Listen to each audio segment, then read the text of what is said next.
नेपालमा प्राय विद्यार्थीहरूलाई इंग्लिशमा हुने सबैभन्दा ठूलो प्रब्लम छ राइटिङ सेक्सन। कुनै पनि आन्सर लेख्दा होस् म्याक्सिमम स्टुडेन्टलाई प्रब्लम के छ भने नेपालीमा आउँछ इंग्लिशमा लेख्न आउँदैन। स्टोरीज पुरै थाहा छ तर इंग्लिशमा लेख्न आउँदैन। एसे थाहा छ तर इंग्लिशमा लेख्न आउँदैन।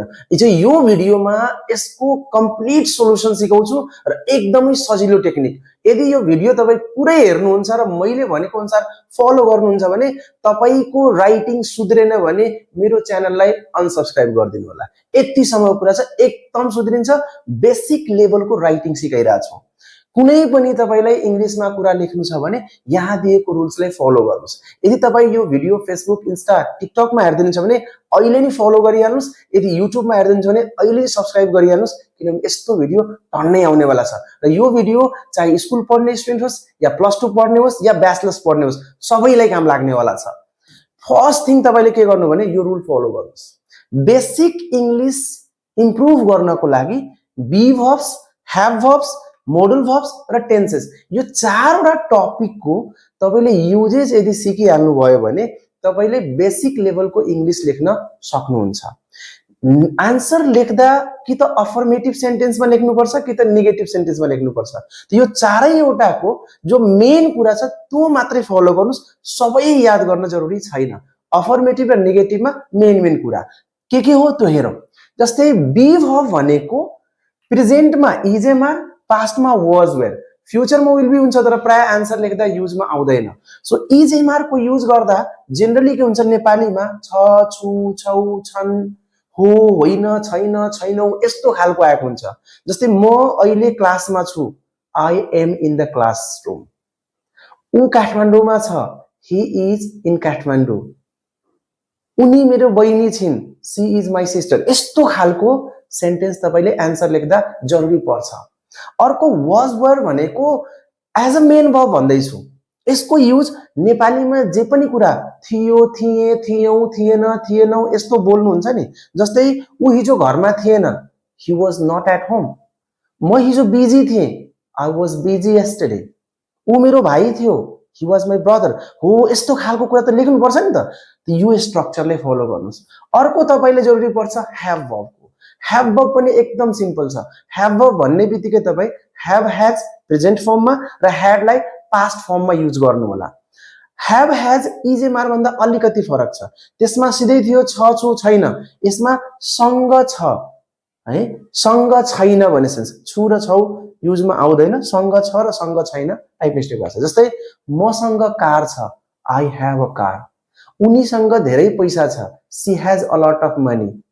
मसँग पैसा छैन, I don't have money. Have को नेगेटिभमा डोन्ट हैव, हैज को नेगेटिभमा डजन्ट हैव। तर नेगेटिभमा जहिले पनि हैव हुन्छ। Don't have, doesn't have. सँग छ, सँग छैन। यस्तो सेन्टेन्स बनाउनुस् है। अर्को पास्टमा ह्याड हुन्छ। ह्याड भन्नेपछि सँग थियो या सँग थिएन। जस्तै मसँग पैसा थिएन, ह्याड को negative I didn't have money, didn't have. उसँग पैसा थियो, he had money। उसँग मेरो फोन नम्बर थियो, he had my phone number। यो have verb को युज गर्नुस् है। अर्को तपाईले चाहिन्छ मोडल verbs। मोडल verbs धेरै हुन्छन् तर स्पेशली आन्सर लेख्दा यी मोडल्सहरुको एकदमै काम लाग्छ। जस्तै क्यान, कान्ट को सक्छु, सक्दिन, सक्छौ, सक्दैनौ, सक्छ, सक्दैन यस्तो खालको सेन्टेन्स जे पनि छ। म एक्जाममा A+ ल्याउन सक्छु, I can score A+ in examination। ऊ भोलि आउन सक्दैन, he can't come tomorrow।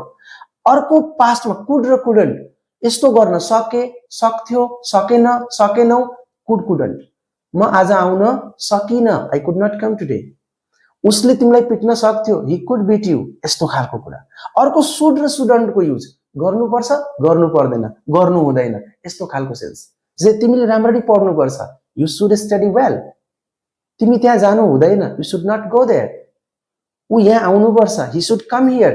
यस्तो खालको सेन्टेन्स तपाईले आन्सर लेख्दा एकदमै काम लाग्छ। यसलाई युज गरेर प्र्याक्टिस गर्नुस्। अर्को चाहिन्छ टेन्स। अब टेन्स यसरी हेर्दा त 12 वटा टेन्स छ तर आन्सर लेख्नलाई 12 वटा टेन्स नहुने चाहिँ होइन के। यो 7 वटा टेन्स कम से कम तपाईले प्र्याक्टिस गरिहाल्नु भयो भने एउटा नर्मल आन्सर लेख्नलाई तपाईले हेल्प हुन्छ। जस्तै सिम्पल टेन्सको तीनटै simple present, simple past, simple future, यसको युज कस्तो खालको हुन्छ? जस्तै खान्छु, खान्छ, खादैन, पढ्छ, पढ्छु, पढ्दैन भने छ भने सिम्पल प्रेजेन्ट V1 V5 हैन। खाए, पढे, खायो, पढ्यो, गयो, खाइन, पढिन, खाएनन्, पढेनन् सिम्पल पास्ट V2 हैन। अर्को सिम्पल फ्युचर खानेछु, जानेछु, पढ्नेछु, पढ्नेछन्, पढ्ने छैनौ, जाने छैनौ सिम्पल फ्युचर।